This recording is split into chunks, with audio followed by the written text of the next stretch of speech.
राधे राधे। जय श्री कृष्ण। आज मैं कार्तिक माह में सुनी जाने वाली बहुत ही सुंदर पीपल पंथवारी सींचने की कहानी लेकर आई हूँ। तो चलिए सुनते हैं। एक समय की बात है। एक गांव में एक गुजरी रहती थी। गुजरी के पति और पुत्र कमाने के लिए गांव के बाहर रहते थे। घर पर गुजरी और उसकी बहू दोनों अकेली ही रहती थी। एक दिन गुजरी ने अपनी बहू से कहा, जा ये दूध बेच कर आ। बहू ने पहले कभी दूध बेचने नहीं गई थी तो उसे थोड़ा संकोच हो रहा था, लेकिन जैसे तैसे वो दूध बेचने निकल गई। रास्ते में कुछ महिलाएं मिली जो पीपल सींच रही थी, तो बहू ने उनसे पूछा, ये आप क्या कर रही हो? तब महिलाओं ने कहा कि कार्तिक का महीना चल रहा है, महिलाएं हम यहाँ पीपल सींचने आई हैं। बहू को ऐसे कोई जानकारी नहीं थी, उसने ये सब पहली बार सुना था। बहू ने कार्तिक माह की सारी जानकारी ली। बहू ने सोचा, ये सब जल से पीपल को सींचती है, मैं अब रोजाना दूध से सींचूंगी। अब बहू रोजाना घर से दूध बेचने के लिए निकलती और पूरा दूध पीपल में सींच देती। एक दिन गुजरी ने सोचा, काफ़ी दिन हो गए हैं बहू को दूध बेचने जाते हुए, अब उससे पैसे मांगने चाहिए। सास ने बहू से कहा कि बहू, तुम्हें दूध बेचने जाते हुए काफ़ी दिन हो गए हैं, दूध के पैसे लाकर दे। तब बहू बोली, सेठ जी पूरा महीना होने पर ही पैसे देंगे। तो सास ने कहा, ठीक है। महीना पूरा होने वाला था। अब बहू को चिंता होने लगी कि वो पैसे कहाँ से लाएगी।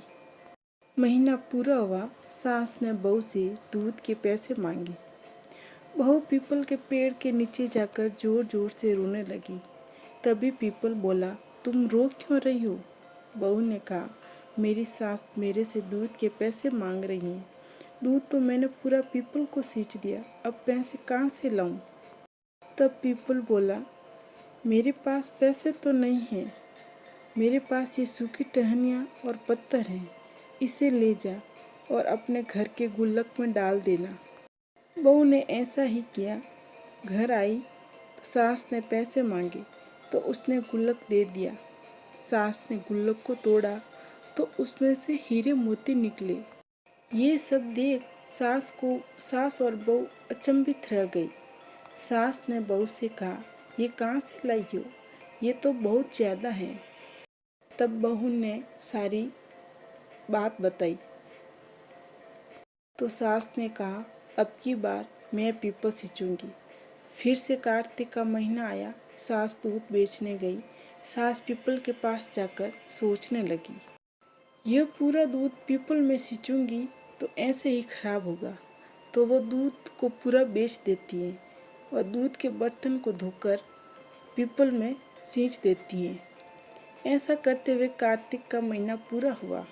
सास ने बहू से कहा, तू मेरे से दूध के पैसे मांग। तो बहू बोली, क्या कभी बहू भी सास से पैसे मांगती हैं? लेकिन सास के बार बार कहने पर बहू ने सास से दूध के पैसे मांगे। अब सास पीपल के पास जाकर जोर जोर से रोने लगी। पीपल बोला, तुम क्यों रो रही हो? गुजरी बोली, मेरी बहू मेरे से दूध के पैसे मांग रही है। पीपल ने कहा, मेरे पास पैसे तो नहीं है, ये सूखी टहनियाँ और पत्थर है, इसे ले जा और अपने घर के गुल्लक में डाल देना। गुजरी ने ऐसा ही किया। जब वो घर गई तो बहू ने पैसे मांगे तो सास ने गुल्लक दे दिया। जब बहू ने गुल्लक को तोड़ा तो उसमें से कीड़े मकोड़े निकले। बहू ने कहा, ये क्या है?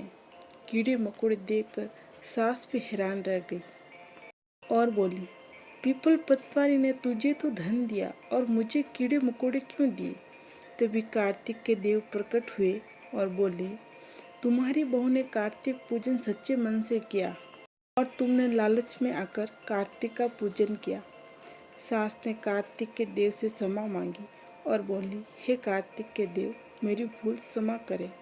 अगले साल मैं और मेरी बहू दोनों स्नान दान करेंगे और पीपल पंतवारी सींचेंगे। हे पीपल पंतवारी माता, जैसे बहू पर प्रसन्न हुई वैसे सभी पर होना, और जैसे सास पर रुष्ट हुई वैसे किसी पर मत होना।